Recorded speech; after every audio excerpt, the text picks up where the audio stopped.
Hello, Teaquilters. Today is Saturday, October 26th. Looking at the wrong side because I turned the camera around. October 26th, 2024. And we're here for live sewing chat. Today we're going to be sewing sashings and making sashing rows on a t-shirt quilt. So let me figure out what I did with my phone. Put stuff on top of it.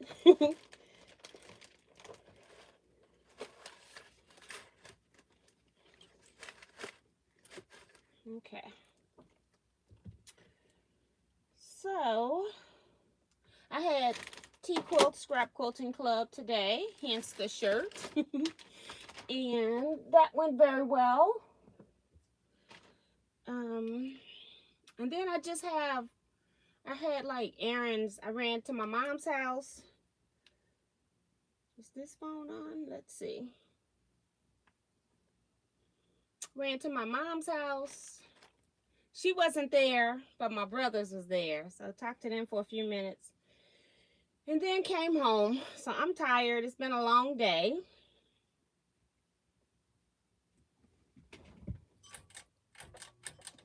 My fan's on low. That is not going to work. So trying to get this phone to boot up so I can see who's in chat. So hopefully everybody has had a great week. I hope everything has gone well for you. Sweep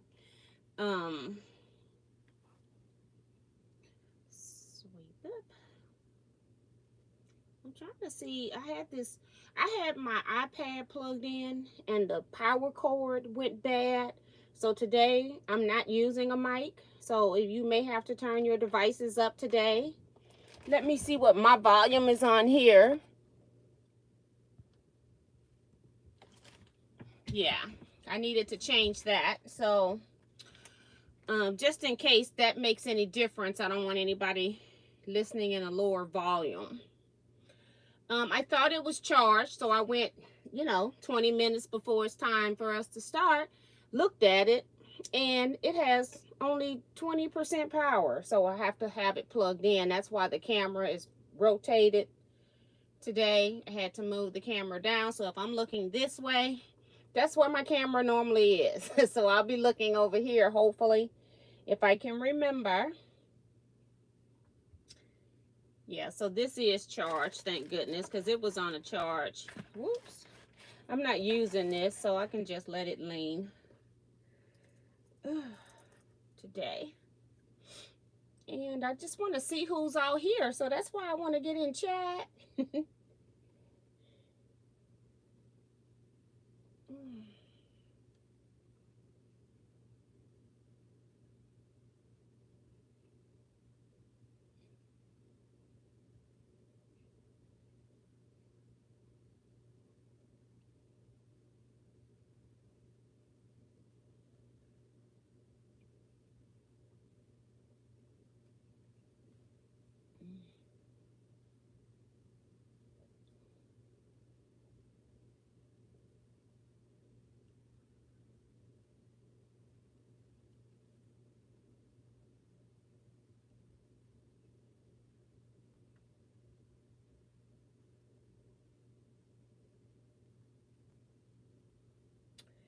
All right. Hey, Darcy, thank you for my message. She says, hi, T and all quilters. Hit the thumbs up and subscribe. If you are new here, hit the bell for notifications. Also, check out her Facebook page, Teaquilts LLC. Also like to remind people when you go to sign up for the Facebook page, make sure that you answer the 4 questions as well. So, let's see. I want to go back and pin that message. Hi, Maddie Barnum, saying her rent's paid. So thank you. That means she's already hit the thumbs up button.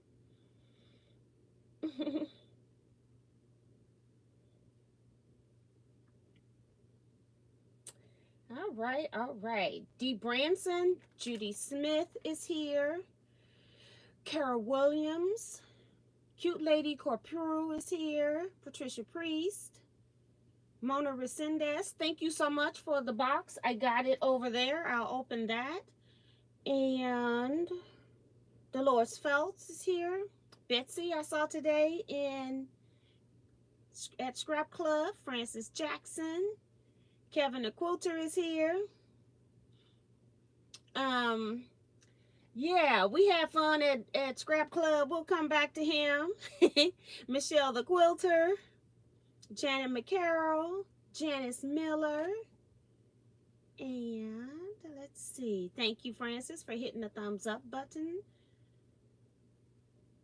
Carissa Renninger.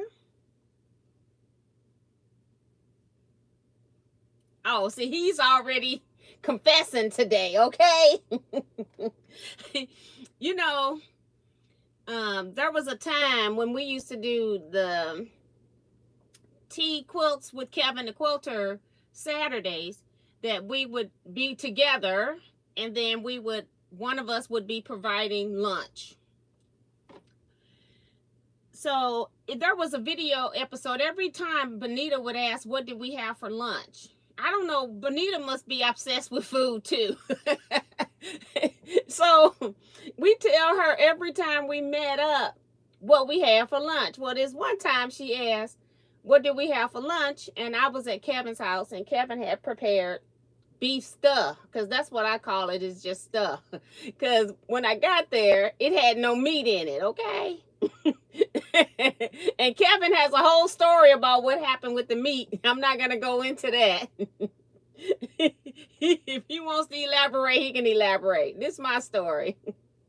I had been told all week about this beef stew he makes and how good it is, which I was looking forward to. And when I get there, there was no beef. And I don't know if Kevin knew ahead of time that there was no beef, or if he realized it when he was heating it up, or if he realized it because I'm looking in the pot too, and I'm going, where's the beef? Like, literally, like, where's the beef? And there was no beef in there. So, yeah. So I called his stuff beef stuff instead of beef stew. Well, I made beef stew this week, and I was just mentioning it to him yesterday as we were chatting on the phone, that I made beef stew, and he's like, oh, I want some. So I'm like, okay, I'll bring you some. Of course, I called it beef stew with beef. Okay.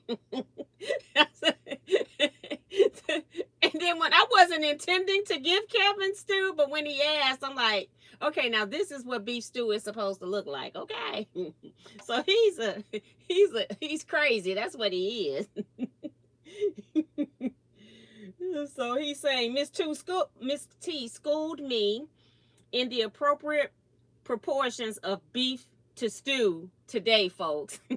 Right. I'm like, you're supposed to have so much beef, because you know when you make beef stew, the stew meat starts to break down and starts to kind of shred a little bit, but not all the way. Yeah, you're supposed to have that, and then that also helps thicken the meat as well. And the potatoes help thicken the stew meat.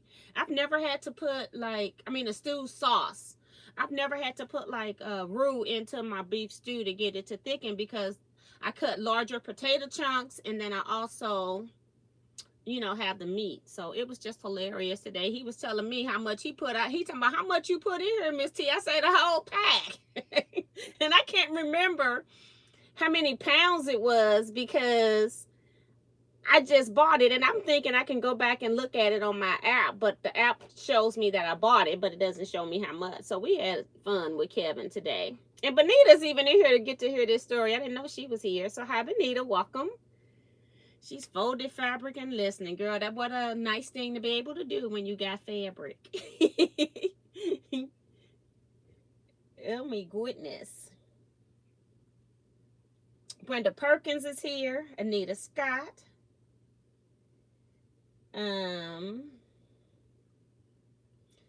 So they're saying that I sound good, so good. That's good, Carissa. Every once in a while, when I don't use my mic, I have people saying that they can't hear. So I don't know what that one's about, but yeah. Deborah Sims Brown is here. And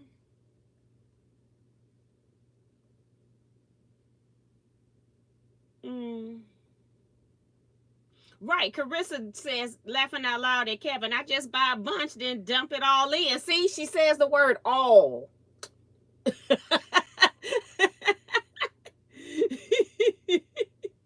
Yeah. So that is too funny. Melinda C is here. Nikki B.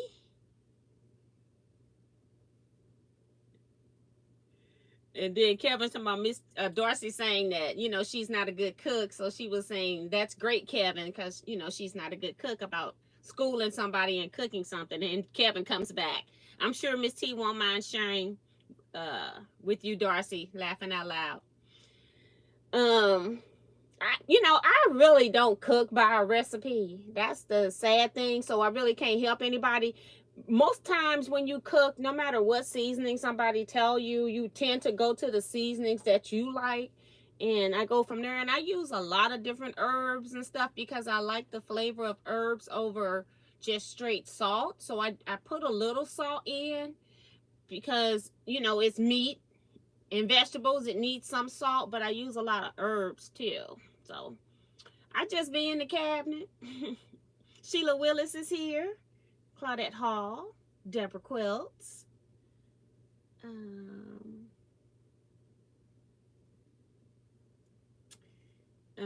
Remo JS. Hello. What you saying good morning for? Where are you, girl? You in another country or something? Where you at?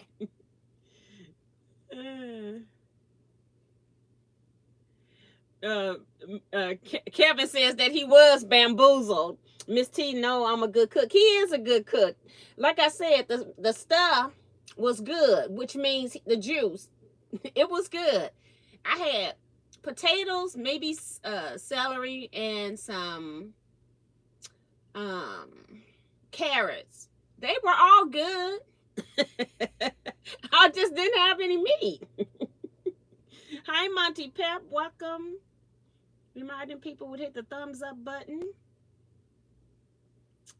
So is Remo. Bonita going, where's the beef at Kevin the Quilter? Miss T put 2 whole sides of beef in her stew, and it was good. He's so silly. He is so silly. Guess who? Nancy is here. Sonia Mack, welcome to the chats, the live chats anyway. Appreciate you commenting. Welcome, welcome. Melody Kiefer's here. Ray Mahone. And Michelle says they voted today. I think I'm going to see if me and my husband can go on Monday so we can get out of the rat race, because it's always a long line. I'm going to see if we can go early. Deborah Holloway is here. Phyllis G. Carissa Renninger. Yep, lots of meat. Sometimes 3 to 3.5 pounds. Right, and I know I put at least that much in there because I bought a big tray of beef cubed already. It was ready to go. Beef stew cubes. I already had it ready for me to cut. I didn't have to worry about cutting it. I actually went in the store wanting pulled pork. I do eat pork. I wanted pulled pork because I wanted that barbecue flavor, but they didn't have a pork shoulder with the bone in. I like to have the bone in, and so I didn't want anything else that they had. So I said, oh well, I guess I'm making beef stew.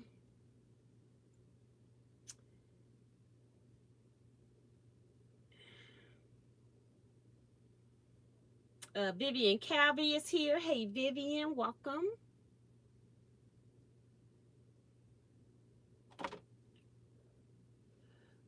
Paula S is here. Hey Jason, are you in Houston? We missed you today. Paula S is here. And then Patsy Johnson says hi T and all T quilters. Carissa says, no, I want beef stew and I don't have potatoes. Right. That's the thing with beef stew too. Is like you can kind of put in anything, any kind of vegetables you have on hand, make it work almost, Holly Duvall's here. Deborah says, I voted on the first day in Chicago. I waited 1.5 hours in line. I'm hoping, that's why I didn't go the first day we opened up. I'm hoping that if I go Monday or Tuesday, that the line isn't bad, so I'll try to shoot for Monday, like once people start work, like 9:30. And then if it's crowded, then I'll just come back later. But that's what I'm going to shoot for. Mary F is here. And I am. He says he is in Houston. Says I missed all of you today as well, but I did get to meet our Queen Tula Pink this afternoon. So that was cool. He got to meet Tula Pink. Hey, Jason, have fun for all of us. I'm going to sit this down. So let's talk about this, why I got this here. I don't know if you were here on Wednesday, or if I thought I talked about Wednesday that I'm looking at the wrong thing again over here. That Wednesday, it was maybe Tuesday or Wednesday. I can't remember which day it was. I went to Jackman's because I was looking to buy replacement screws for my Elissimo, my baby lock hoop. Want to say Bernina so bad. But my baby lock hoops, or, you know, they're bougie is what I call them. You know, most hoops down here, you just have a straight connector right here. And you have a long screw that go through, and it stops about right here. So what I'm not showing you is not on here, but then it'll have this little end piece to screw in. Well, this baby lock hoops are different. You see that where it's clicking forward and back? What that does is it helps you get to the screw. It's not so close to the framing system. And so it helps it so that you can grab a hold of this. Now I use a hoop turner, a hoop screwdriver. I don't use my hand. So, but you know, you put this on here, then you lift it up, and then you can screw this on or off. And then you see how it kicks down? It kind of slants down away from the hoop. Yeah, I lost this part from here to over here. I lost this part. There used to be a time where you could replace just those parts. You could replace all these parts that were loose down here. All the washers in between, everything. Well, I had one of my hoops break, and I go, of course, my machine's probably made in 2010 is what I'm estimating. And I go into the store to go get new parts. Well, they don't have any parts. So I also searched online. Can't find just parts. I don't know if they never sold parts, and maybe I got a different part for a different hoop, because I've had 3 different embroidery machines. This was the 3rd embroidery machine that I got. So I'm wondering if I was buying parts for another hoop of like my Singer or my baby lock Elagio. But no. But on the shelf, they still sell these hoops, okay? Brand new on the shelf, but they will not sell replacement parts. So I had her ask the guy in the back, the Tshirt repairman, if he had anybody that had turned in a used machine that he had excess spare parts to, that I could just buy, you know, a hoop used or parts from the frame used. Because, you know, I think it's silly that we can't buy replacement parts. But we're going to put a whole hoop in a landfill. So what I did, because my 8x12 hoop was the one that broke, I went to my 4x4 frame, because if I do have to buy a hoop, it's cheaper to buy a smaller frame than it is to buy the larger frame. Now look, the small frame was, I think it was like $89.99, which is $90. And the large frame, the small I'm meaning by my 4x4, and the large frame, the 8x12, was $169.99, $170. All because I just happened to pull this hoop out. I don't know what happened to it, because I don't use the largest hoop all the time.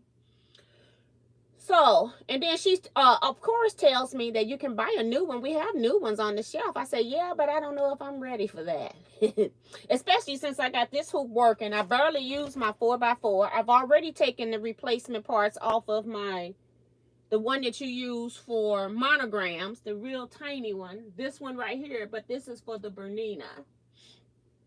It's a really small one. Just a little oval, about yay big. Okay. That's all that space that's in there. It's not very much space.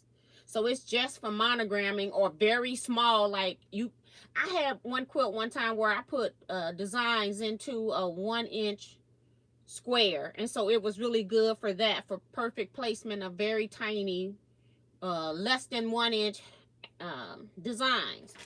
But so yeah, I went on Amazon because Brother and Baby Lock has the same locking mechanisms. So I just went on there and bought the generic Brother hoops, okay? So that's what I have here. I got 4 hoops in one bundle with a hoop instruction sheet. So that's this package here. What it is it's 4 different sizes. So I'm going to show you that little monogram size. They, of course, got them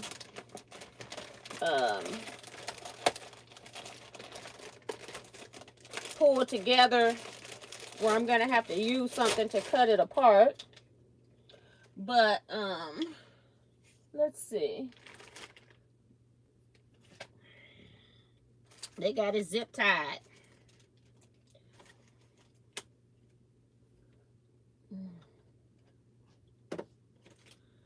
Put that in the trash. But so this is the oops, it's got another one. Not so fast. So I was able to go on Amazon, and you see the difference in this screw. This is just plain straight, but the mechanism that makes it go onto the machine is the same. So I bought this instead. Now they're not the fancy kind, but I can get in here, and you can see how this screw doesn't kick out, or if I had it the same way, it doesn't kick down. It's just straight across. Okay, but that's fine because I have a hoop thing anyway, and I also, you can put pencil, you know, the things you put on your pencils when you want to write so your hand doesn't hurt. You can put those on the end of these too, and will make these easier to turn. So I ended up getting one of those, which I never use. I ended up getting a 4x4, which I just destroyed mine, so I need this. So I now only have one 4x4 that's working because I have this too, but I took the hardware out of here long time ago too. So these two I only have one of. I barely use them, so that's okay. Then they had 5x7, which I use a lot. My labels mostly are made in 5x7 or 6x6. I have one 6x6 that you won't see today, but this is a 5x7 hoop. And then they have the 6x10 hoop. So I got 4 hoops off of Amazon, all for 40 bucks. And I think it was like $39.99, and then they had a coupon for $5 off. So I actually paid $35 for 4 hoops, okay? But I paid $120 total because I wanted to make sure that I had, once I was getting hoops, as I've been doing machine embroidery, I'm finding that it's best to have 2 of each size hoop, especially the ones that you work with all the time. So I went and ordered an 8x12. I can't remember what I paid for this, but I got an 8x12. And then I also got 8x8. So now I have 2 8x8s, 2 8x12, 2 6x10s, 2 5x7, and then I have 1 6x6, 1 4x4, and 1 for monogram. So I wanted to, next time I start doing like bags and stuff, like when I'm doing 2 hoopings, especially when I'm off camera, I can prep both hoops instead of waiting online and having to like try to hoop in this area, because I don't use the giant one too much, but I'm finding that a lot of when you can do purses and bags, pouches in the hoop, that it's a whole lot better. If you know, the bigger you can make it in the hoop, the better it is.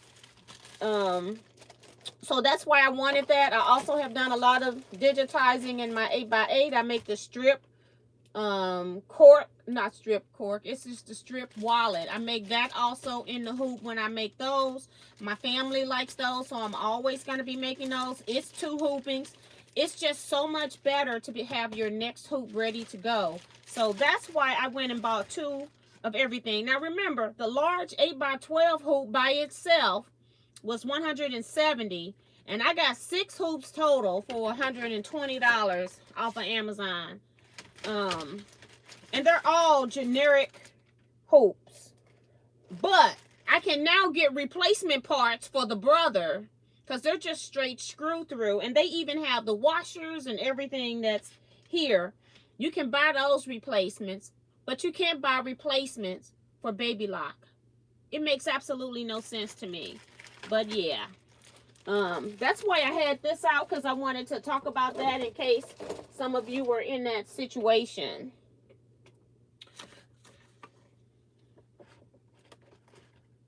Let's see.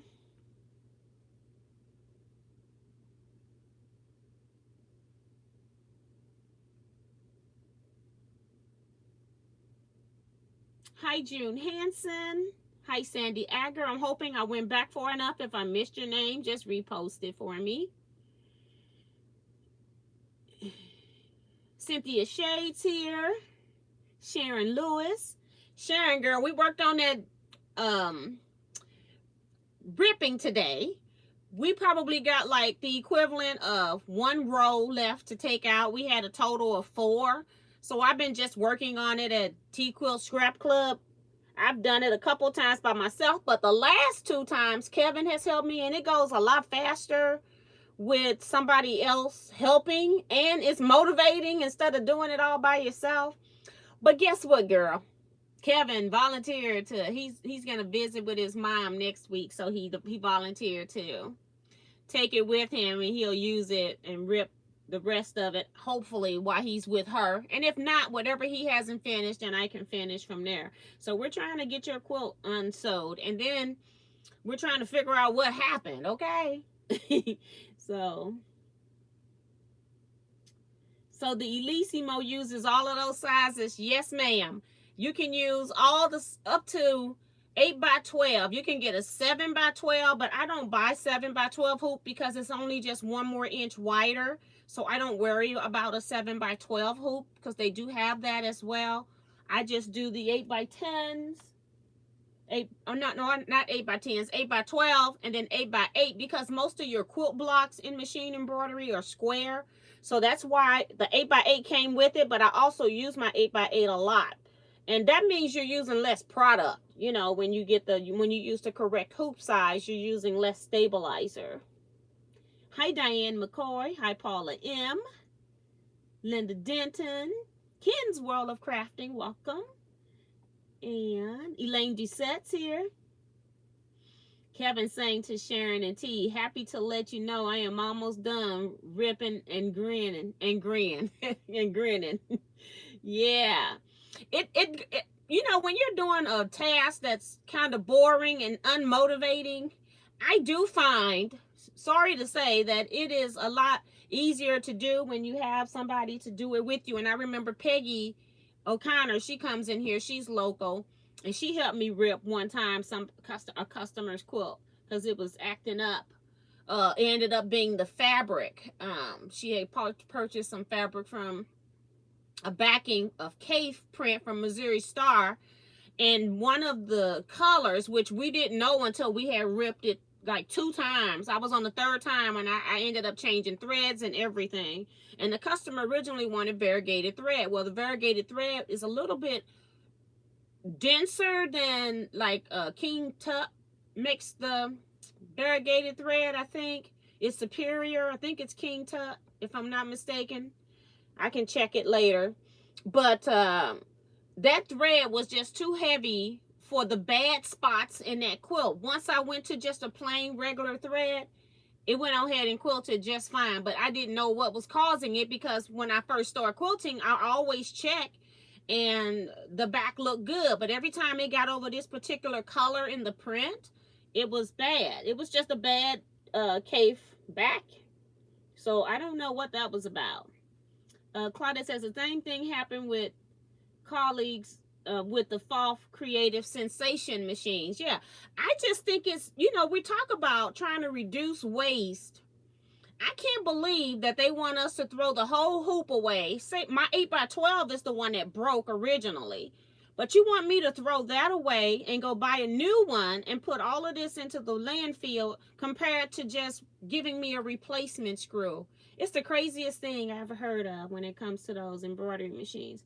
And like I said, brother has replacement screws. Now, I didn't buy any because they were all over Amazon. And if they're all over Amazon, I know they're going to be all over eBay. They should be all over the internet. No one had replacement parts, replacement hoop screws for this baby lock, okay? Nobody. Not on eBay, not on the general internet, nobody. All that kept coming up was buying a new hoop, and I probably found that hoop for $162, the cheapest. And I'm like, no, we're not doing that. So as I lose screws in the future with my bougie, very well made baby lock hoops, I will be getting rid of them and just replacing them with all generic baby brother type hoops. Because I'm not the one you're going to do that to. I can't get 6 hoops for less than the cost of one. So we're not doing that. No, Sharon, we're taking it apart. Like I had done 6 rows of stitching. I think I had 8 to do. I can't remember. I think it was 8 to do. We had to take out 4 rows where it started puckering. So I'm gonna hope that when I take it off and when I reload it, I'm gonna hope that this thing works right, and I'm gonna be checking it right away. Because it started, I didn't realize it, because I sometimes will it starts up fine, everything looks good, and then when I came back when the row finished, I saw that it was a little bit of puckering on the left side of the quilt. But I'm like, okay, I'll come back, take that out later, and I'll just hand connect those, parts that I pull out. So I went to the next row, and it just was a hot mess in the second row. And then after that, so rows 3 and 4, and then rows 5 and 6 straighten itself back out. So I don't know, number one, if the backing didn't have any puckers. I checked that before we started ripping. I don't know if something, I have no idea what happened, but we're going to put it back on and we're going to see what happens with it after that. And I'm not going to do so many rows, so it won't be as much taken apart if I have to take more apart. And Kevin's telling Sharon that it's his pleasure. Kim R is here. Hey, Kim, we missed you today. I don't know, girl. I had my hoop up here on the wall. I just go to pull my hoop off. I have a hoop holder over there. I need to figure out how to get hoop holders over here. But I got a hoop holder over there that I put my hoops on.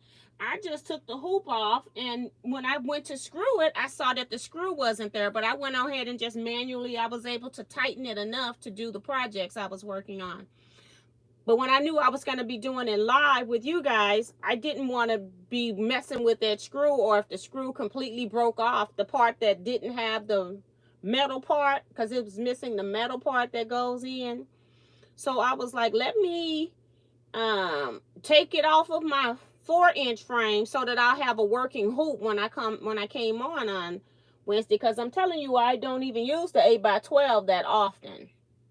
So yeah, but I don't know what happened to it. It wasn't, I mean, my hoops hang. They either hang here, over there on the hoop thing, Or I just slide all my hoops back here when I get through sewing. All of my hoops are stacked back there. And they stay back there unless I'm using that particular hoop size. And then I hang my main 3 or 4 up here. So this is my Bernina one. I haven't brought it on Bernina twice. I brought it on it to test it before I bought it. And then I embroidered on it once here.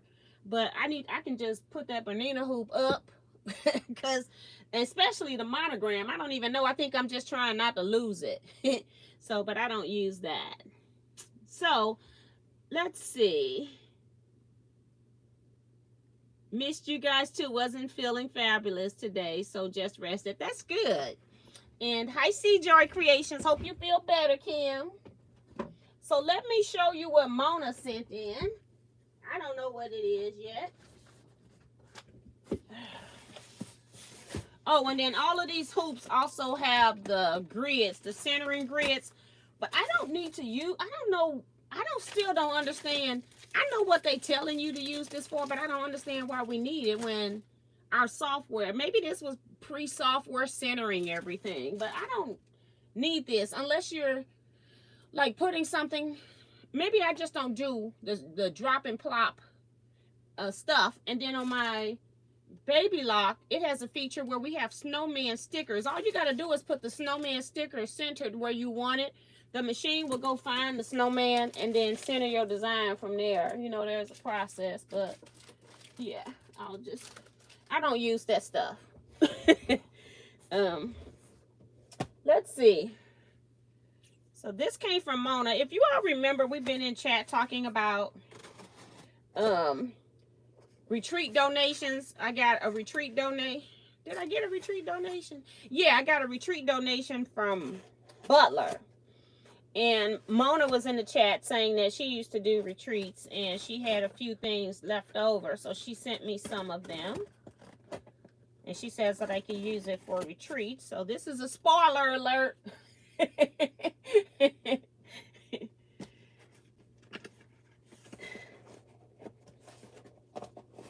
Trying not to go too far because I don't want to spend. Oh my gosh, Mona.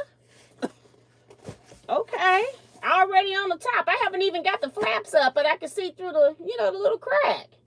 OM to the G. Okay, so miscellaneous items that can be. She got a lot of stuff here. I'm going to just take one out right here.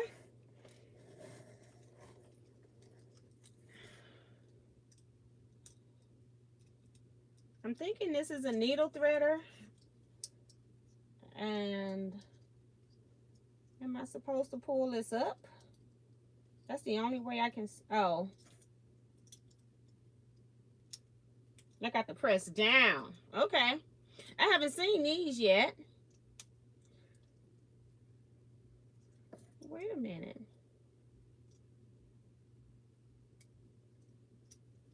Mona, how I open this? I can push it down. Oh, I see now. It pushes down and then the other end comes out. It's a needle threader. You're not going to probably be able to see this. But you press this down and then at the bottom, look at the bottom right here. It's not showing you. It's so little you can't see it. See if it'll show up on the white. Nope. But a little thing comes out for you to grip your needle with. Trying to get it to show. It's so little and I don't want to put my finger where it's coming out. But I can't get it to show and do that at the same time. You press down up here. A little hook comes out. I can't show you the hook. It won't show. But it's a little hook that you put your thread around. It helps you thread your needles. I do know what it is now. Thank you, thank you. I will. Uh-oh. They coming out the bag.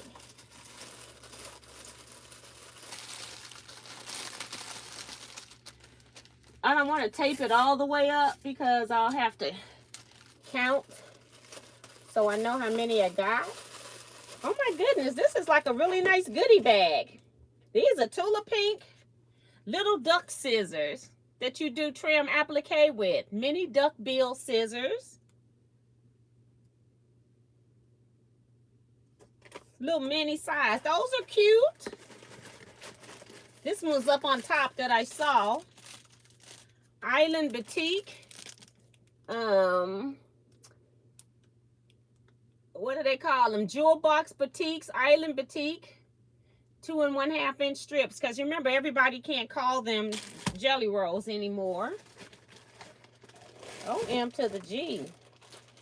This is going to be great because I have notion gifts, but I don't have fabric gifts yet. But this is a quilt kit with baby kisses. Wow. So this would be cool. Connecting Threads Birdhouse Welcome Kit. I had some Connecting Threads kits that I put in this past year. Ooh, more notions. Got brushes for cleaning your sewing machines. Nice. This is a nice goodie box. And then, oh, another by June Taylor, Quilt As You Go wine totes. So it's got the fabric in here. This is a kit, the pattern, and the Quilt As You Go fabric. OMG, Mona. Thank you so much. She put a lot in here. Oh my goodness. I was expecting notions. Like, you know, as we treat door prizes, I weren't expecting like kits that could be used in our grand prize drawing. So this is awesome. Thank you so much. That is really, really nice. Then this will go in notions. I'll have to count these because I'll see how many this is and then try to see if it's going to go in the regular, the main notions, or if it's going to go in the goodie bags that everybody will get. So I have to count and see how much of this stuff I have. But thank you. That is like above and beyond more than what I was expecting. So thank you so much. My goodness. That was fun. Oh my.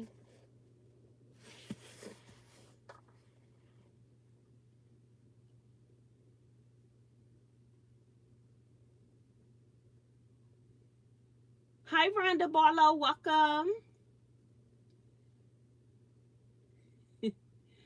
That's not Mona did what, Kevin? You talking about Mona did what? That's not that Mona. This is Mona Resendez. And she says, yes, that's a needle threader. And she's saying, I hope you like it all. Oh, my goodness, girl. And then people are saying, very kind and generous, Mona. Thank you. And Mona Done Awesome by Nancy. You got that right. Joe Cormel is here. Hey, Joe Cormel. Deborah says, T, I got my Christmas box from Missouri Star. Oh, Lord. Y'all, I have a Christmas box that I need to sell because I must have ordered a box in December. Okay? And then, for some reason, when they started talking about the Christmas box in July and August, I didn't remember. I must have bought it last December at the end when they brought it out on a sale. It was like $10 off if you bought it early or whatever. So I bought it because I asked you all if you all wanted me to do it again. Apparently I bought it, but I didn't remember buying it. And so in July or August, I went back and bought it again. How come 2 boxes come here? And I'm thinking they have got to have made a mistake. So I went checking invoices. So of course I find my invoice because I remember ordering it in July or August. So I got that box. But how come I ordered 2 boxes, not even knowing? So I got my regular, it's like a $5 or $10 discount if you order it early, like pre-order. And then, so then I bought one for that price, and then I went back and bought another one for regular price. in July or August. So I'm gonna have to see if I can find somebody local that might be interested in buying a box. Cause how come I got two? Okay. Like, girl, what's wrong with you? So yeah, mine's came this week too. People still saying nice gifts to Mona. And Kevin says, thank you, Mona, for your thoughtful donation to the Teaquilts retreat. Yes. Great gifts, Mona's from Joe Cormel. Maybe a dumb question, but do you have to be an experienced quilter to go to a retreat? I am still learning. You don't even have to be a quilter to go to the retreat. I got a friend that's coming to retreat, and she doesn't, she sews, she doesn't do it all the time, hasn't done it in years. She's more of a make curtains or make Halloween costumes for her kids when they were smaller type sewer, or fixing stuff, a mender. But she hasn't sewed, but she's coming to retreat this year. So no, you don't. That's not a dumb question. I've even gone to scrapbooking retreats because they got cutting machines now that make noise, so my sewing machine isn't an issue anymore. So I've even signed up for local card making retreats and gone to those when I wanted to. So no, you don't. You don't have to be a quilter. Liz Wilson is here saying hello. And Kevin's also saying all experience levels are always welcome to Teaquilts retreat. Male and female, okay? Or whatever, you know. You know, I don't need to know nothing. Just show up. Just know that the opposite sex or other sex are welcome at the Teaquilts retreat. Okay, that's all I'm saying.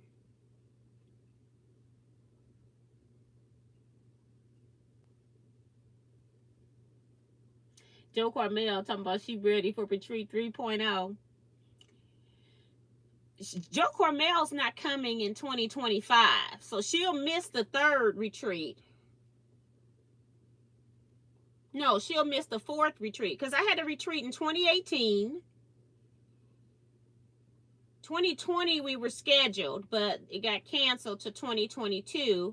Then we had 2024, so we're on retreat number 4 now in 2025. I think Joe Cormel's coming back 2026.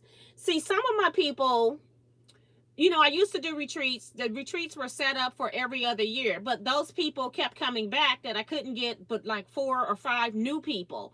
And a lot of you all wanted to attend the retreat, so that's why we're having a 2025 retreat.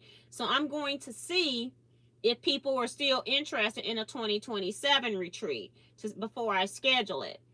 However, about 18 of you guys that come on the even years are coming to the 2025. That's why I needed a place that held that had more bedrooms, because the other place I can't seem to get enough bedrooms. So that's the issue that I'm having. And Mona talking about she has more. Oh my goodness. She says I have to find all my hidden items. Girl, that was a really good goodie box, and I appreciate that so much. You didn't have to do that, and I really appreciate that. And if anybody else want to donate my P.O. box, long as you're not shipping it UPS or FedEx, you can ship it to my P.O. box. If you're shipping it by U.S.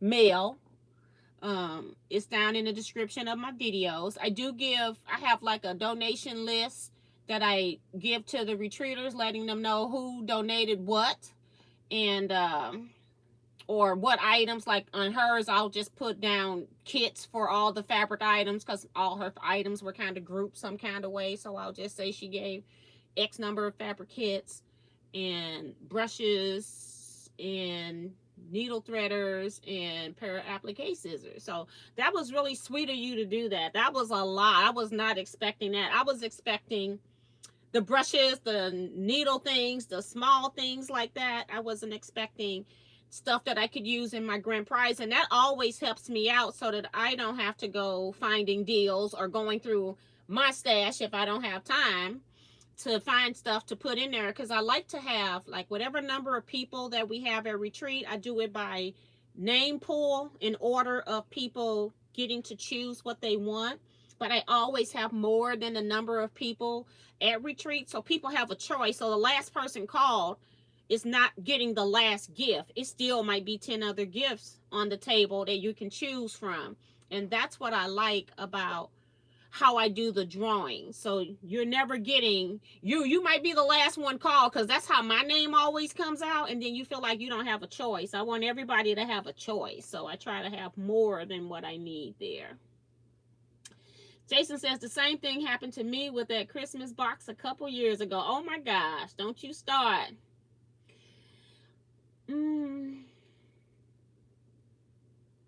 Paula saying thank you, Kevin, Miss T, and all of you Teaquilters have made her feel welcome here. Thank you so much. So you're welcome. That's what we do.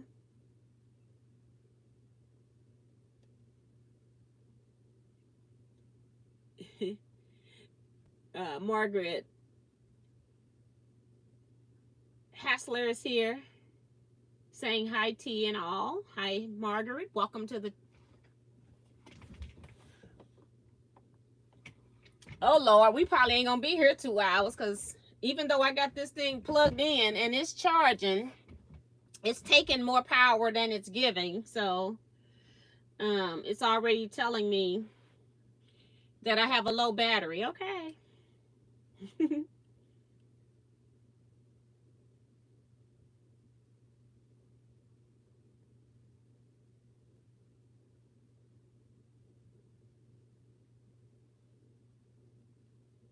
Can you let them order 2? Can you let them know you ordered 2 by mistake and send one back? I doubt if that'll work. I doubt it. I haven't tried it.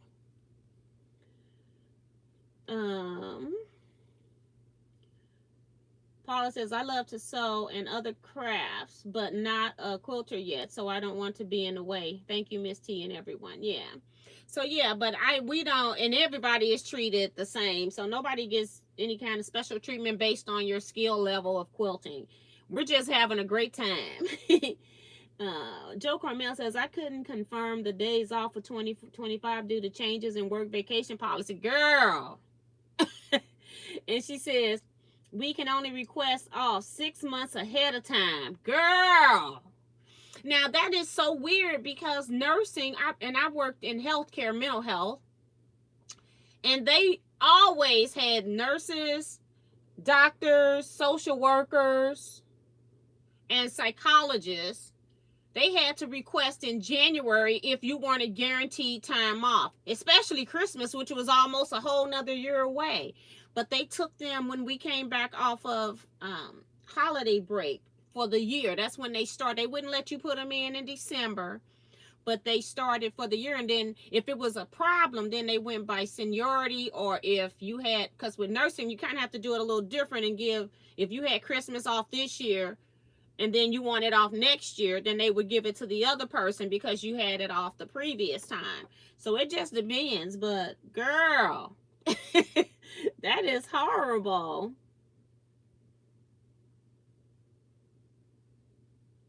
Oh, so she's gonna hope that she can retire by 2026. Okay. But yeah, that's horrible. And I think it helped our nursing staff out, because you knew all year whether or not you had to work Christmas or not, and then you could do, different planning if you needed to. It wasn't like we waited till the beginning of December, and if you were hosting, you can't host if people don't know that they can come to your house or not, or you can change and make a different date ahead of time if you needed to do it on a different day. Hi, Helena Carter. Welcome, welcome. So, y'all, I don't think we're going to be here long, because this little computer is telling me, this iPad over here is letting me know my power is low. And when that happens, it just keeps doing it. So I'm going to have to keep watching it.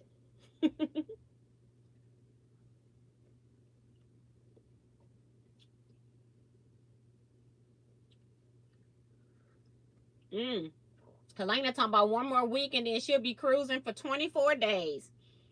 Girl, I slept so much after this. That's what threw me off for my 2024, and I have not been able to catch back up. Is I slept for like 4 to 5 weeks after a 17-day cruise. I don't think I could do a 24-day cruise. I'd be asleep for the rest of my life.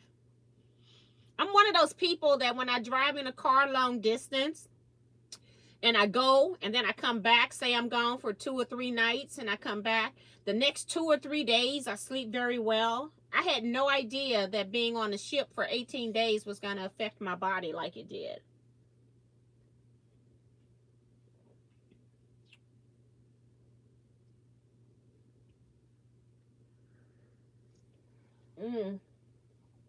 So yeah. So let's see, what do I have here?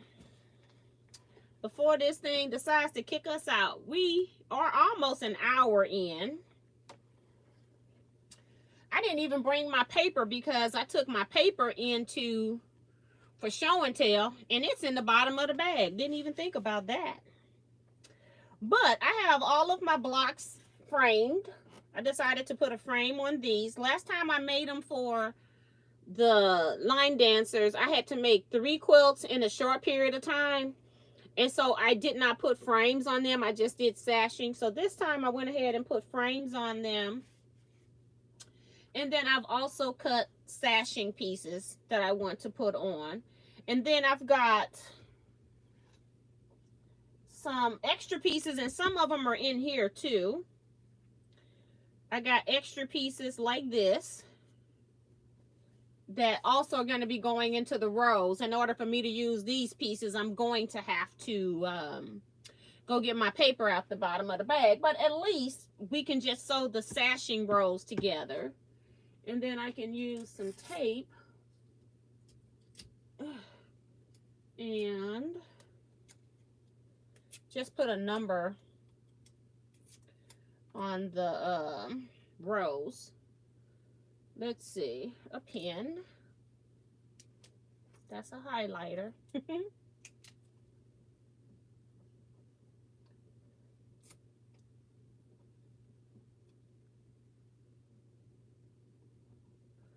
I only got 4 rows of 3 blocks each, so we'll be okay. Okay, and all I'm going to do is just sew sashing in between these blocks. Trying to keep it simple. I'm using this fabric. I'll give you a close-up. Their group colors is blue and white. This is a memory quilt. This person is no longer here, so it's this line dancer passed from COVID in 2020 from Detroit, and when he passed, I always try to get people ahead of time because you don't know what people's grieving process is going to be. Some people will clean the house out in a week and have everything out the house because they can't look at it. Other people have things for a year. Some people might have stuff for 10 years before they go through it. So when he passed in 2020, I messaged her and I said, I don't mean to sound disrespectful, but I just want you to keep all of his shirts for line dancing because I want to make you a quilt. Now, I knew he was also a DJ. He was a line dance instructor, and he was a line dancer. He also did stepping, which is a different type of dancing. So he did everything. Detroit was kind of well known for stepping and what they call hustle. They call it hustle. So, I didn't want her to get rid of his shirts. I knew he was going to have a lot of shirts, but I didn't know that he was going to have like 3 storage bags worth of shirts, okay? He had a lot of shirts. I still got 1 bag of shirts, and this is my 4th quilt that I've made out of the bag. So, when I told her I was going to make her one, she realized how many shirts she had because I told her I didn't need that many shirts. Her quilt, I don't know if I showed it on Facebook. I'm not sure if I showed it anywhere else because I haven't been uploading videos, but hopefully it's in some video where you've seen it. I know I've been working on it on the live.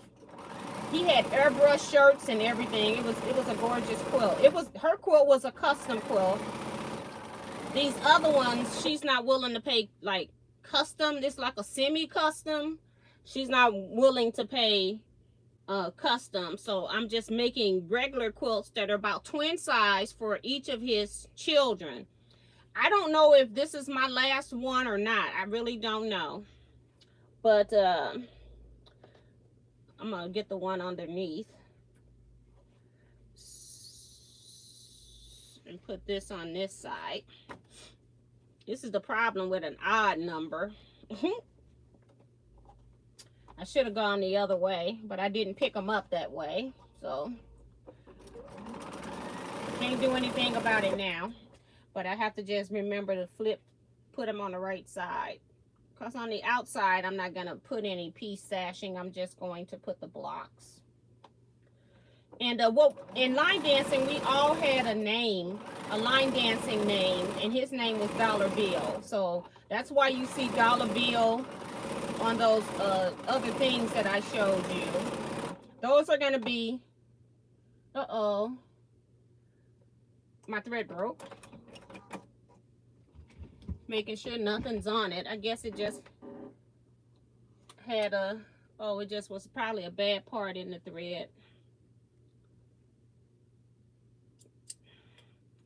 Because it was completely gone. Machine ate it up.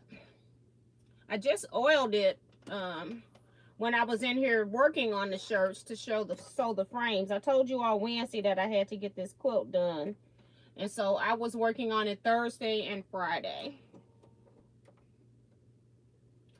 Get this quilt done. This is another thing I got to get done. So I need to quilt this quilt and then quilt the quilt that I'm giving away in December as well.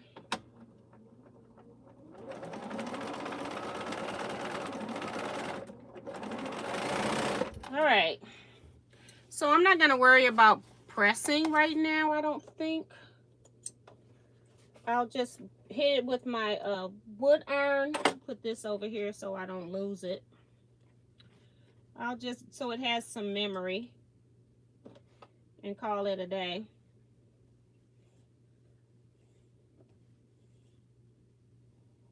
Remo is reminding people to hit the thumbs up button. Thank you, Remo, for the reminder.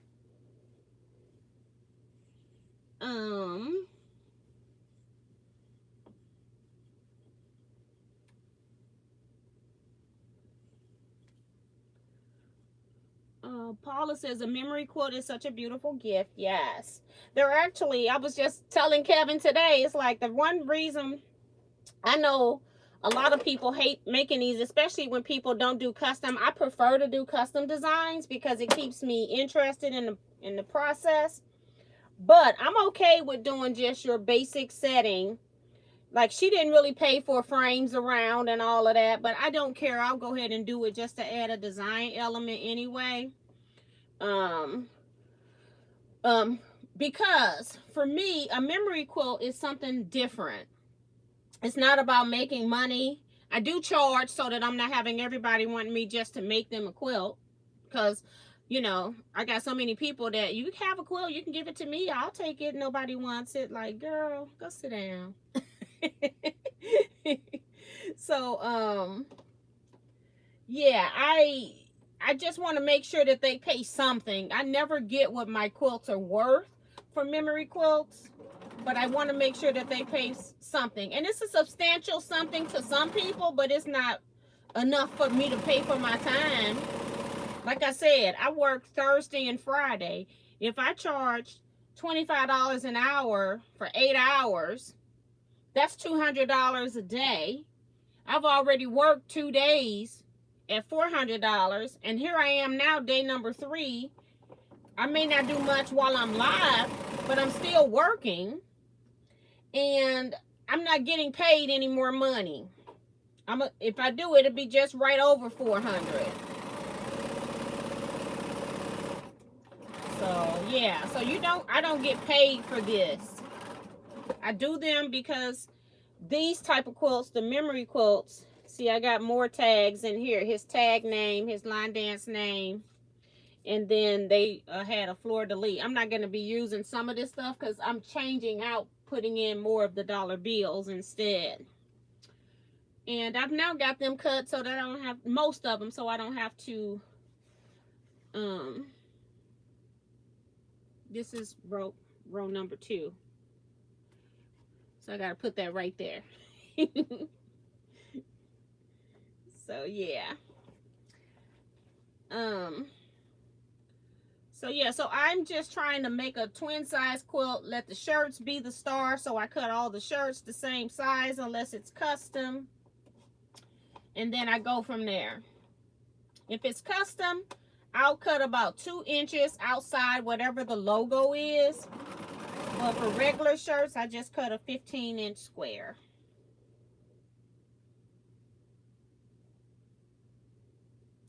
And we also had a machine embroiderer at retreat last time. Didn't really understand quilting at all. And I was shocked because think of this too. When you go to a quilt retreat and we have projects, you're an adult. You're not mandated to do anything that you don't want to do. Keep that in mind. You are an adult. You can choose if you want to do projects or not. What was hilarious was that she was trying to do the project. So I don't know if she ever finished the main project. I saw her cutting and working, and I was helping her along with some of it. And at that time, I didn't know that she had never made a quilt before. So, yeah.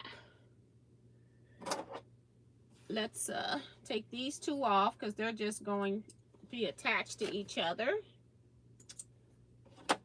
I'm just going to like give it a memory press again towards the, I probably should be pinning, but you know, when you're doing 4-inch sashing, you got big blocks. I think my blocks are 16.5 finished with frames on them. I don't worry about it that much because it's all gonna work itself out because they're such big pieces. It's not like I'm dealing with small pieces. My framing was more important than anything else, so I pinned my frames on. Now I'm just sewing. So I got these 2 pieces here. And this shirt here was so crooked, and I couldn't cut it any other way. It was so crooked put onto the t-shirt, but it is what it is. But yeah, it's there. So that's 1 piece, and then I need this piece to go on the other side, and this will be row 1.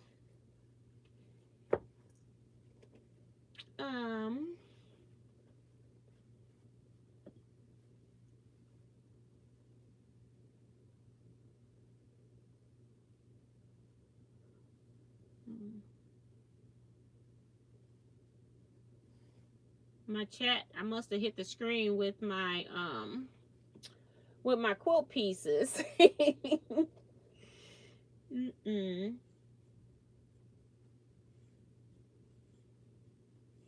Hi, Jacqueline Mason. She says, hi, TNO. Quilters working on pressed flowers quilt. So that sounds nice.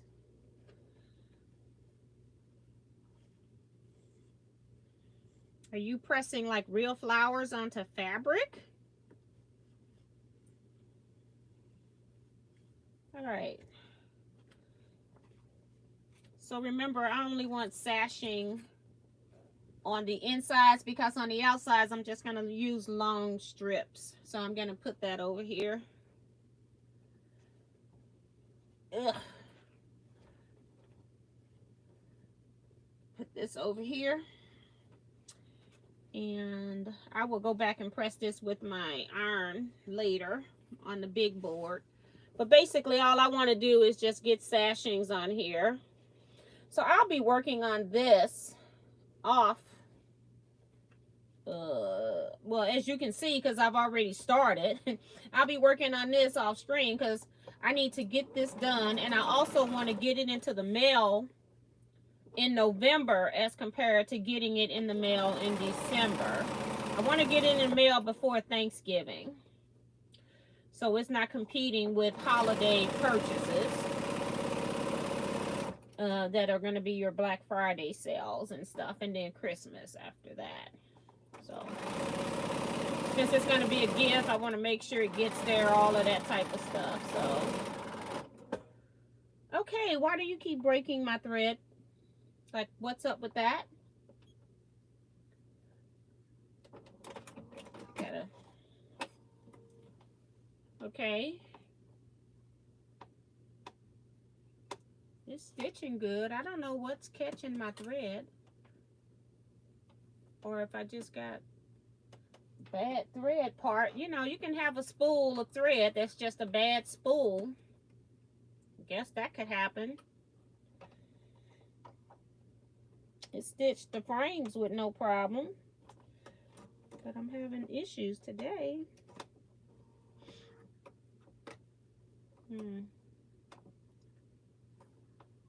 Alright, so let me hold this so it doesn't get tangled up in my stitching.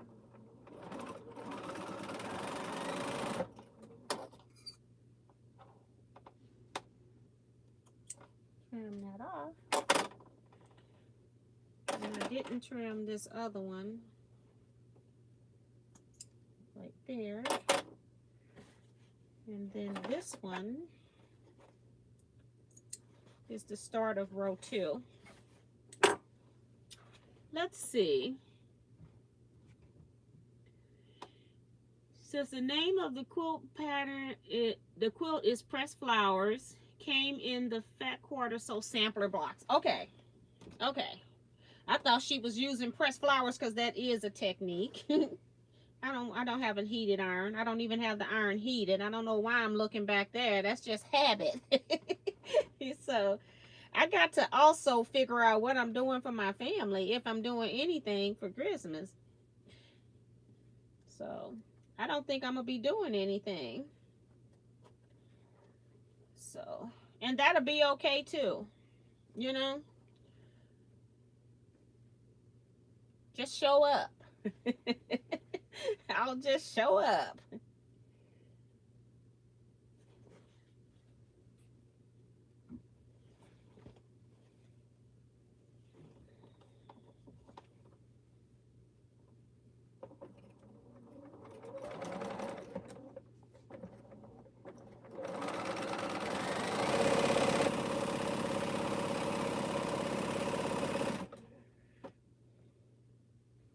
So as I said, I got lots of colors in this quilt, but their colors were blue and white, so I decided to, I think I used black on the other ones. I had this really pretty black batik that had all kinds of color in it, and I used that.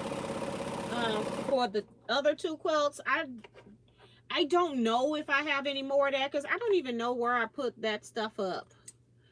So I just went and grabbed some more fabric. I'm like, I don't have time for that. I just went to my shelves. And I made them with scrappy sashing, where I just cut the same width of fabric, and then I just connected it all together, and then it was scraps, and then I just made my quilts with that. But I didn't do that this time. It's all about time. I don't have time to be sewing all of that. Like I said, people don't pay for that type, but I don't mind doing it because I like making scrap quilts. And I actually get to use up the scraps instead of using up, you know, using the fabric that's already nicely stored on my shelves.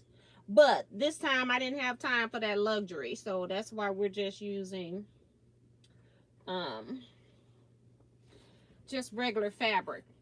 I'm using the gray for the frames and the blue for the sashings. And then some sashings are not going to have sashing because they're going to have those name things. So it's just going to be randomly put into the rows because some of them are longer than the blocks.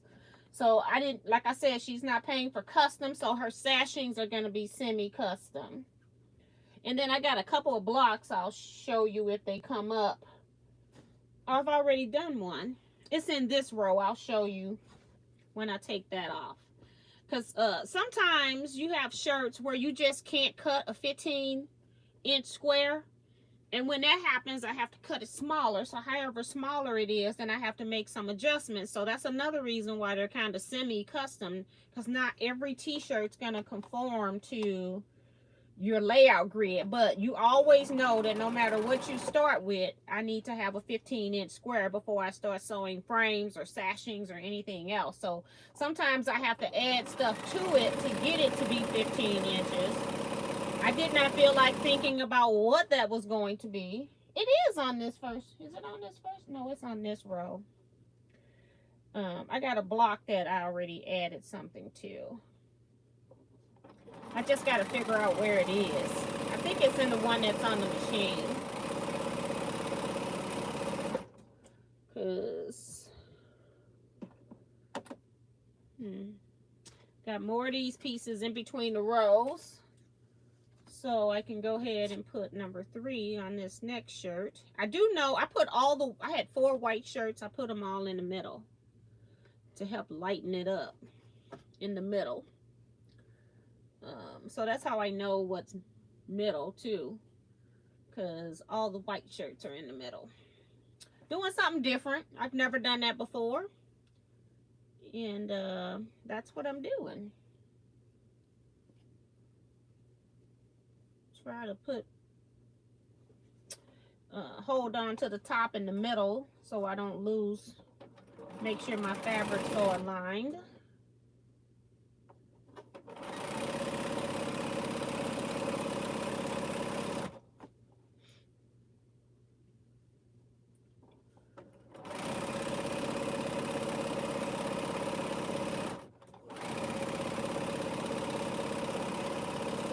Now I'll take these 2 pieces off.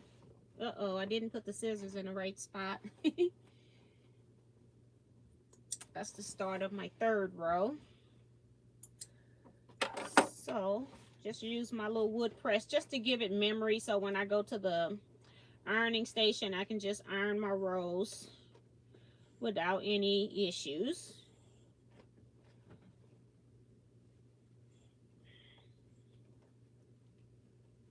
So that's cool. What else are you guys, other quilters, working on? I know Benita's folding fabric. So what are the rest of you guys working on? We got Paula's. No, we got Jacqueline's. Somebody else told me there's 2.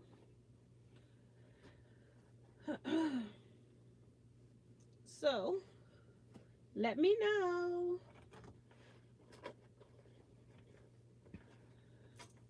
But yeah, so these Saturdays I just come on chat. Most quilters, especially the older, as the older we get, the more we're out on Saturday nights. So I started sewing with quilters on Saturdays during COVID, and I am still here doing that.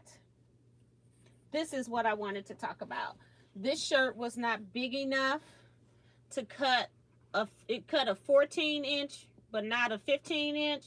So I just added, I had a little tag from another shirt. I just put that in the middle of it and added some more gray stripping because I didn't feel like going to find any more fabrics or figuring out more scraps. So it's just going to be a bigger piece of gray right there. I was like, we're using, I had the gray scraps already there. I'm like, we're using everything that's already that I pulled for these 2 fabrics. And then I got to figure out what I'm putting on the back. So that'll be the next thing. Some people, Paula says, I've never heard of pressed flowers quilt, but it sounds lovely. She's actually, it's a pattern that's called that, but there is a technique of, there used to be a technique a long time ago. People used to take, well, not a long time ago, but I've seen it, where people have taken real flowers and pressed them to fabric for the coloring and then set it. That's what I thought she was doing, but it's just the name of the pattern, the quilt pattern. So it must resemble that.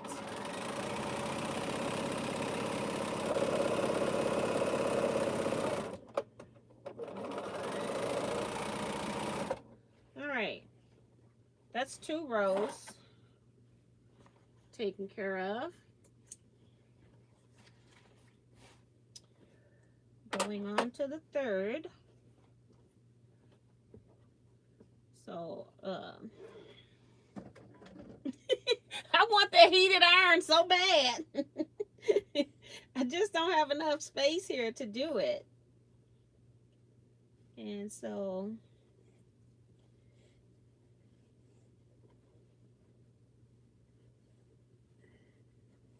right there.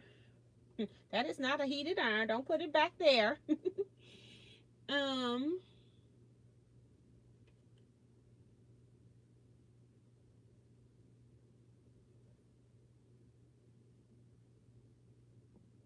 Good night, Deborah. Carissa, oh my goodness, she's taking apart a quilt I didn't like and making something different with the fabric. So hey, she's being resourceful. When I don't like something, but it's done okay, I'll just finish it and give it to somebody. So that's cool. Deborah H is Holloway, because there's two Deborahs in here. And two Deborah H's, as a matter of fact. But Deborah Holloway is saying good night. So see you next time. Claudette says, I just finished sewing my Hopscotch 2 quilt with hexagon flowers added to it. Yeah, that was really pretty. That was gorgeous. Carissa says, I had to pop out to hit like. I forgot on my way in. Helena says she's working on butterfly quilt for a great grandbaby due in December. Well, congratulations. That's awesome and fun.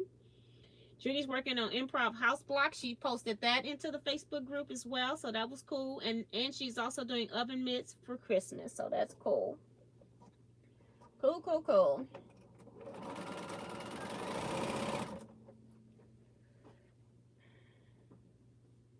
I do think I need to make a couple of those wallets that I made, because I got some siblings that didn't get one.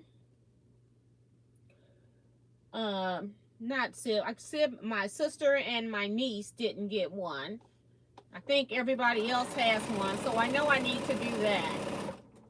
That's normally my 5x7 hoop, so I need to do that.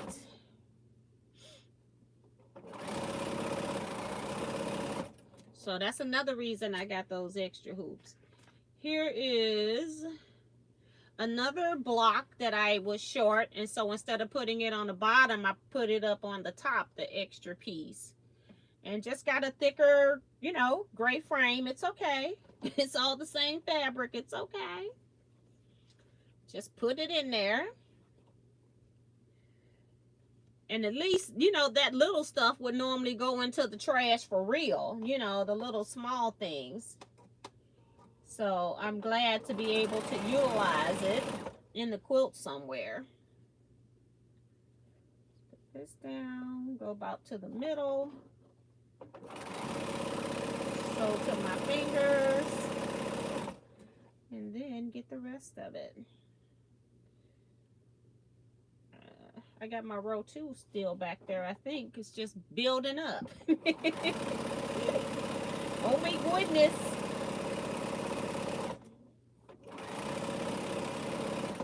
And I got some more stuff, see? Come back next week. That's what I want you to do for Teaquilts too. Come back next week.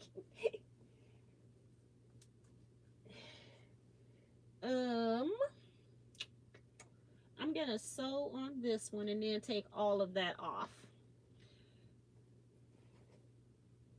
Uh-oh, this one got folded up while it been in a stack. You know, you have stuff stacked on top and you don't see that it's not in the right spot. So I'm gonna put some pins on this one because we don't want this to be underneath. I'm gonna go down to the other end first though. We don't want this flipping the wrong way when I'm trying to sew it. Just wouldn't put, I had to lay them out, and then when I restacked them up, I didn't realize I had folded it up like that. So I'm gonna put a couple of extra pins in here.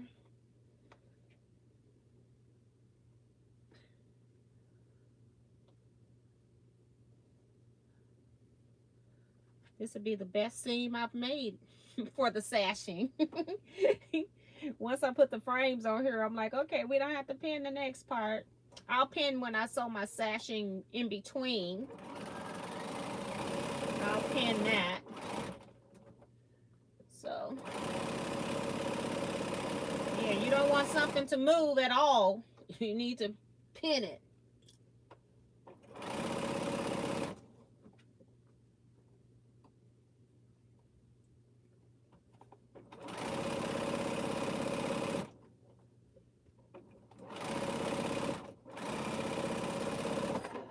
Let's see, other projects.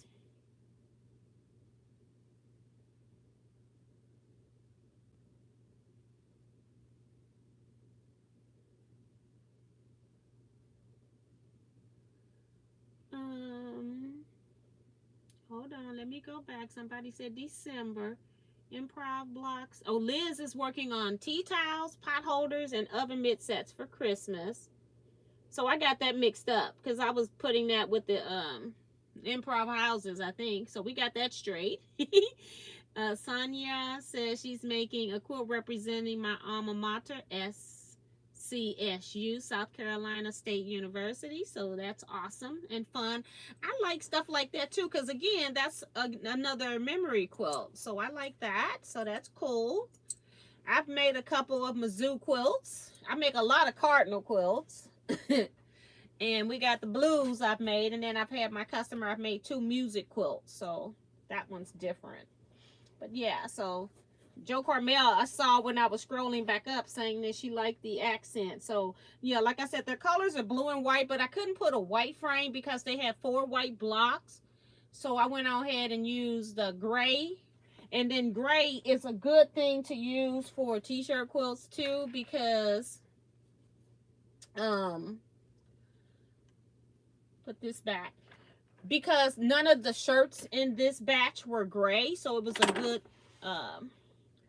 place to ground the quilt. So I just want to press again just for a memory press. These will be pressed at my big board, but I just like to go ahead and just go run down it a little bit just to let it know where I want it to go. So when I get there, half of that's done for me. I didn't even put starch in this fabric. Like I said, when I'm doing t-shirt quilts, because the fabric pieces are so big, it's a little bit more forgiving than doing your other type quilts. So a lot of things, I don't even follow the same suit. I did stabilize all my shirts very well. That's the main thing in t-shirt quilts, stabilizing that fabric. I just cut this fabric right off the boat. Didn't starch.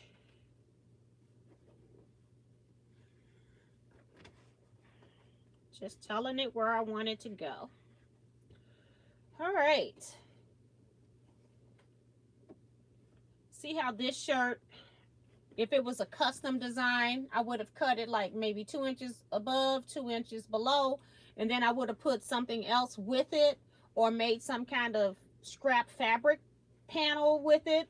Or sometimes I'll add my own stuff in that's pertinent to the quilt, but that's only on custom, you know. Everybody, all my t-shirt quilts, if they're not paying custom, I cut everything 15 inches. And then there's those t-shirts that won't fit into a 15-inch square, so they're longer. Again, you're getting into custom again. So I have to make modifications for that. So let's sew this one. This is row number 3, so we'll at least get our rose sash today, because I'm doing really good that my screen hasn't popped up to tell me that I'm low on power. It went away. I thought it would be back like every 2 minutes. So I'm trying to get these sashings sewed.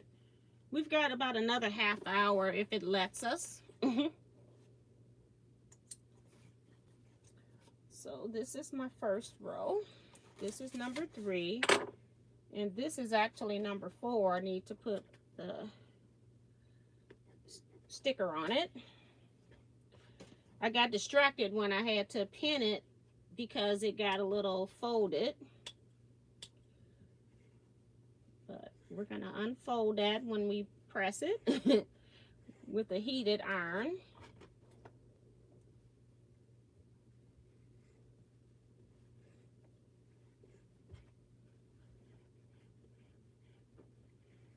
Just to give it some memory there.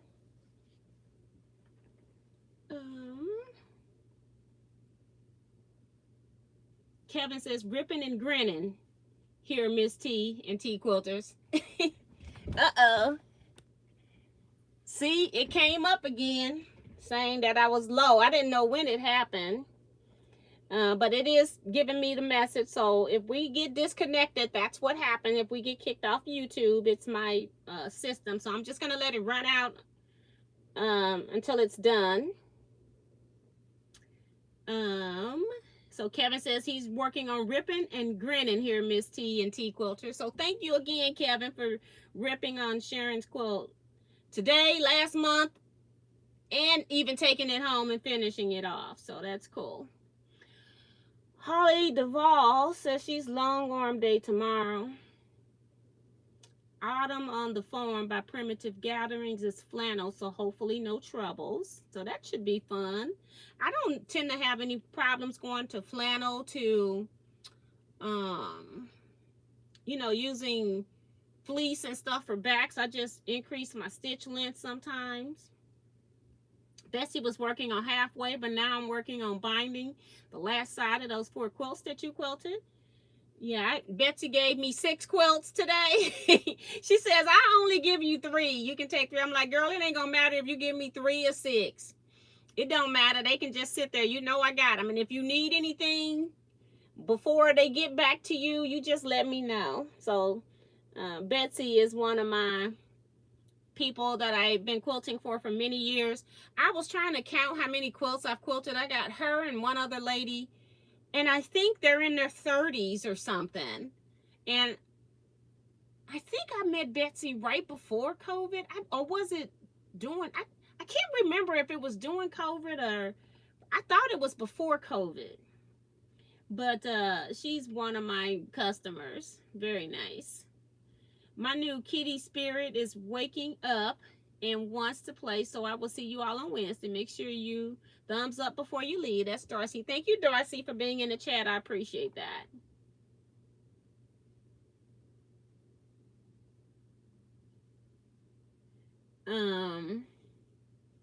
I've answered Mary's question to Kevin. And Paula says she's working on binding 3 kits for grandkids. Let's hope they get it before Xmas. Girl, that's the part I hate. Miss T better say, cause I'm her quilty best friend forever. That's what I better say. Glory Jean's here saying good evening to everybody. So Betsy says it was January 2020. So yeah, then it was right before. That's why I felt like I met you before, even though when I have long arm customers and we're not in any same affiliated groups, I try to figure out where they live and then I try to meet them halfway, especially because everybody, if you're not living on this side of town, St. Louis, I say St. Louis, but Missouri people, Missourians, we will drive to whatever it is that we want, be it a job. We got people that work an hour and a half, 2 hours away, come to work every day, never late, okay? We drive to whatever it is that we want to do here in Missouri. So when it's funny to me when I go to other states and cities and people say, it's a long way, that's far. I say, well, how far is it? It's about 15 or 20 minutes in a car. Girl, I don't even have a quilt shop within 20 minutes of me for the most part. I have to go in Illinois to go get to a quilt shop, and I'm still thinking it's going to take me more than 20 minutes. I can't even get to a quilt shop in 20 minutes, okay? Everything we do here, it's a lot of cars, and everything is a far way. I used to have a Joann's in my neighborhood, and then they closed because somebody wanted their space, and then they never reopened one on this side of town. So we also had a Hancock's on this side of town that would have been like 10 minutes, I'd say about 7 minutes away from me, and that closed. We never got anything sewing related. We now have a Sewing for Charity place. They have people that donate their stashes when they pass, and then they sell fabric, but you know, you're not gonna get, like, you can't buy off of a boat. So they have good deals and good prices, but you're not buying off the boat. All right, one last sashing piece here that I've got to sew on the inside of the shirt. And I'm still trying to watch this screen to see if it pops up. I figure when I look up and the screen is all black, I'll know we're no longer live.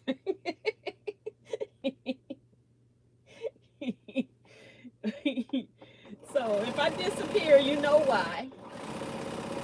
I think it popped up and said it had 2%. I started with 19%, but I got it plugged in. But again, when we're doing recordings, we're using more power than it's able to charge. So this is my row 3. I just want to press a little memory line on here so all of it had the same treatment when I get to the big press station. It'll all just automatically fall down into place.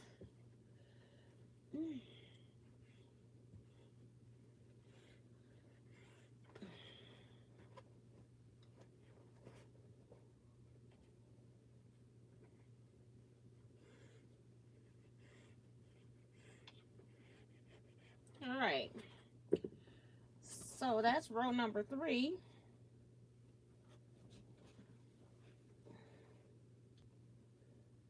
And I'm gonna go ahead and break this thread because all I got is one more seam, and then I'm gonna cut it off. Sew these pieces together. And the sashing rows, I'm not even using cornerstones because some of the tag names, because his name is so long that they're longer than my blocks. And so my blocks are 16.5 inches finished. I got some that are 20, some that are 20, some that are 21. So I'm not going to worry about it. I'm just going to randomly put them in the sashings and just let them fall where they may. I'm not going to try to center. I'm going to put some to the left, some to the right. So that's what's going to happen next. I like this shirt. I like airbrush shirts.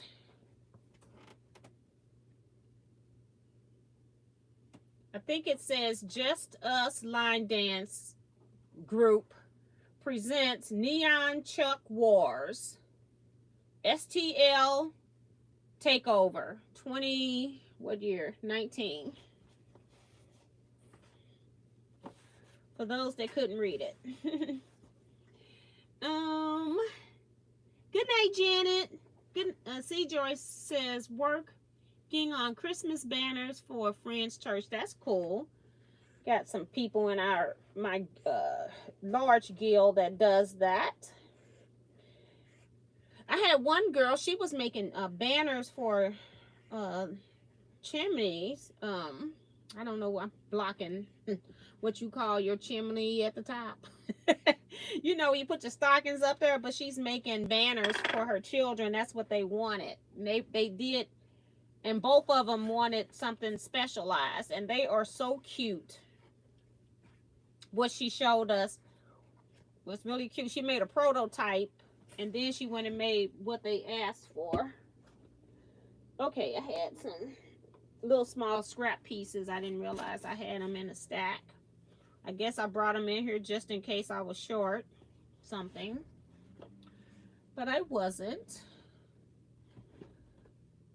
Okay, right here.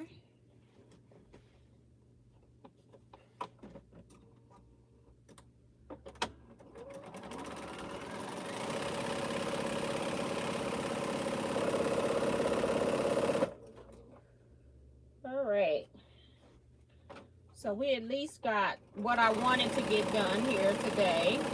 I thought I was just gonna miscellaneously sew sashing strips, but since we're losing our,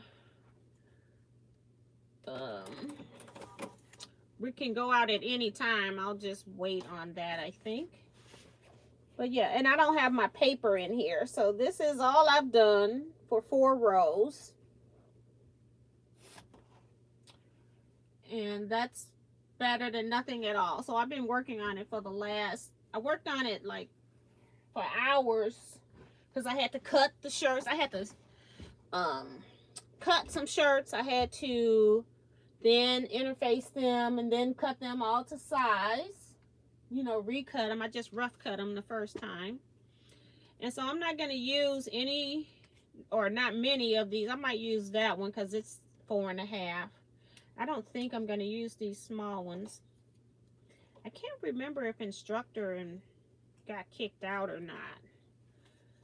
I can't remember. I'm trying to add in more of the longer items, so I may not be using those. And then I cut out 4 more dollar bills. Let's see what these are. 20 inches, 15, 13.5, and then 14. So I had one. So this one here is really long. So it's longer than my block. So when that happened, I just decided, hey, that makes it even better because I don't have to.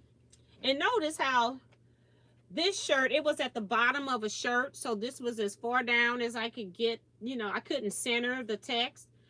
And I could have cut this smaller and then put the sashing fabric on top and bottom, but I'm like, why do all that extra sewing if it's not going to be custom? You know, I'm not getting custom pay. So I just went ahead and cut everything here 4.5. These right here are too small. I'm going to have to add a strip onto because they're not 4.5. So if I use those, I'll have to sew something on. This is a 4.5 square, so I might use it. Like, so yeah. So it just depends on, you know, what it is that I'm gonna do with these. I got them like kind of sketched out on a piece of paper, but I don't have it in here, so I can't sew those right now. And like I said, I'm not gonna measure. I'm just gonna like whack off. I got 3. I had 1 piece left over from cutting my sashing, so I went ahead and cut that. But I'll be just taking 1 strip of fabric for the most part because it's going to be more than enough. And I am going to just be cutting at random intervals, and I'm just going to be making sashing rows with these, putting these in between these that are 4.5, and then if they're not big enough, I'm gonna have to add some of this onto this in order to do that. So again, you know, semi-custom, because otherwise it won't fit. So yeah, so that's what I got to do next. That's gonna be the part where I probably need to be paying attention to measurements and stuff, so it's probably good that I'm not doing that on here anyway. This one I know is 4.5. This stuff over here is not. So I'm just getting stuff situated.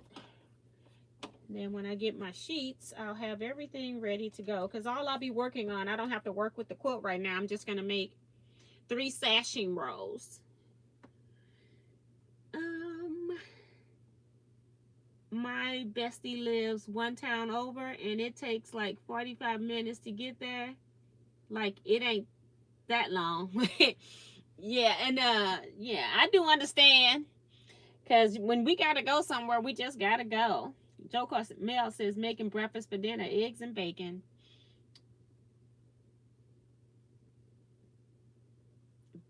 Breakfast sometimes is the best dinner. Yes, I had breakfast this week for dinner. I made grits and bacon and eggs, and I had oven toast, which makes a difference, guys. And Kevin laughs at me. He goes, "What you mean by oven toast?" That's just how we grew up saying it. But basically melting butter in a skillet, and then you put your bread in it, and then it soaks up the, instead of spreading butter on the bread or waiting, because you know, if it's been refrigerated, you know, I know some butters you don't have to refrigerate. If it's never been refrigerated, you don't have to refrigerate it. But you know, you got to spread it on, and you got to wait for it to get to room temp. So we melted in the skillet, and then we would take it and put it in the oven on the broiler That's how I got said burn on my wrist here. You're not going to be able to see it on the screen probably, but I got a wrist burn right under my watch from going into that broiler, because the broilers used to always be on the bottom, on the floor. You pulled out the drawer. That's not a storage drawer. That was where the bottom broiler was. So yeah, but but that's the best toast to me. You can even put cinnamon, sprinkle cinnamon, even if you want sugar. You can make it a dessert if you do cinnamon sugar.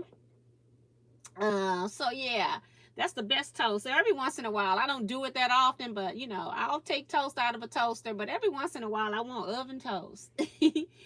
So, and Evan talking about oven toast is better. Miss T made that for me once. I guess that's what he's saying, because I got this heart over it. Yeah, but he thought I was nuts when I said I'm gonna make oven toast. What is oven toast? And when you go to restaurants, they just do it right on top in the grill. They do the same thing. Like your Texas toast is basically the same thing, but they do both sides of the bread. I only do one side in the oven. And that's basically because I'm too lazy to wait the next 20 or so seconds to, you know, put some butter on the other side and flip it. You know, I'm ready to eat it because it smells good and looks good. Oh, cinnamon sugar on toast. That's the best. Yes. And I do that also. I do cinnamon sugar on crescent rolls before I roll them. I'll put that in there too. Sometimes I don't even, like if I home make them, I might put some, make a butter mixture. But when I buy them from the store, it'd be just fine. I just roll it, put it in there and roll it on up. I love cinnamon toast bread. So we're just chatting. We got like another 11 minutes. I'm not going to get involved in these sashings because I probably need to do like one row at a time so I can make sure that I'm like spreading them haphazardly across the quilt and they don't all accidentally end up trying to line up, and then some line up and some don't. So I'm not going to do that here. I'm actually going to sit down, measure all of my, I got my sashings measured, but I'm going to know what my finished row size is. And then I'm just going to try to plan accurate cuts so that when I put it together, I know exactly where it's going to be, and then do every row different. I only got to do it 3 times, so it's not a big deal. But yeah, I want to make sure. Joe Carmel talking about your grits look good. Yeah, Stephanie, she laughing because my daughter be trying to throw me under the bus on Facebook. You know, call herself being a storyteller, but she's telling a story, okay? You know what I mean by story? Yeah, that type of story. So yeah, I don't pay her half attention. I didn't pay her attention when she was like growing up with that stuff. We sit there and let her talk and nod our head, you know, appropriately, and she act like we got it and we gonna follow through. And then when she walk away, I turn to my husband, he looks at me and I go, well, I'm glad that's over with. And he says, me too. And then we keep it moving. But she's on there trying to throw me under the bus. I don't care what she do on Facebook. She ain't gonna hurt my feelings. Holly's, I read Holly's. Liz says, that's the best toast always. Yes. It was so funny because we grew up making oven toast, never had a toaster. And then one of my mom's friends went and bought a 4-piece toaster. You know, you can put 4 pieces of bread in. And she was doing all the hoopla and bragging. So what do my mom do? We don't even have a regular toaster. She goes and buys a 4-slice toaster so she can say she has one. It's like, we don't use this thing. Why do we need that? But yeah, oven toast is the best. And Deborah says she loves toast from the oven too. Do Yoder is here, says oven garlic bread too, because we were broke. And I've done that too, because you can buy different types of butters that are flavored. Some of them, now they got like a cinnamon flavored butter, garlic flavored. I get those and I use those sometimes too, and those are really good. And then I come back and put Like on the garlic one, still put some jelly on top or something, or some jam. So Harriet Susan Franklin is here saying hello from Georgia. Hello, Harriet. Welcome, welcome. So yeah, I'm tired today because I've been up like till 5 and 6 o'clock in the mornings working Thursday night, Friday night, and so I'm tired now. So I'm probably gonna. I've only eaten my lunch today, so I'm gonna get me something to eat, and then, I don't think it's gonna be stew because I had stew yesterday twice. I've had it once today. I'll get something else. Figure out something to eat, but and Do Yoda says if it's bread, it's good, right? Okay. Yeah, that's my thing is I'm a carb lover. I could care less. Well, sweets are carbs too, but I like breads, I like noodles, rice, I like snack bags. I could care less about the sweet sides of carbs. So that's where I get in trouble is the breads. I love all types of bread. So, and if it's warm, that's even better. So, but yeah, so I am gonna get off here early. If anybody else got any more comments, questions, go ahead and put them because otherwise I'm gonna get off. And I see Kevin talking about true stories. I feel for Miss T's daughter. We are both accused of what? Come on, Kevin. Y'all are storytellers, okay? Cheese toast is good in the oven. Also, that's from Liz. And I haven't, I'm one of those people. I don't know why I haven't, but I've never made cheese toast like in the oven. I've never done that. Or grilled cheese, I guess. I don't know. Have anybody made that in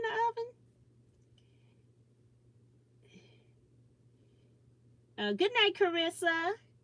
She's saying good night to everybody. Kim says, oh yeah, white bread with butter and garlic sprinkle works in a pinch. Yeah. We used to eat, we didn't even cook it. We were kids, we would eat anything. And I cannot understand I don't recall using butter, but I can't tell you whether we did or not. But we used to eat sugar sandwiches as kids. And I don't know how you spread sugar on some bread if you don't use butter, but I don't recall using butter. And I'm telling you, that was the best thing going. Yes, grilled cheese in the oven. Okay, see, I've never done that before. So I've always just made it on top. Just used the griddle and made it from top. Good night, Kim. So she's saying good night to everybody as well. So yeah, we're gonna go ahead and get off of here. I was just trying to make sure no other comments came through. We're 5 minutes early leaving because I have no power.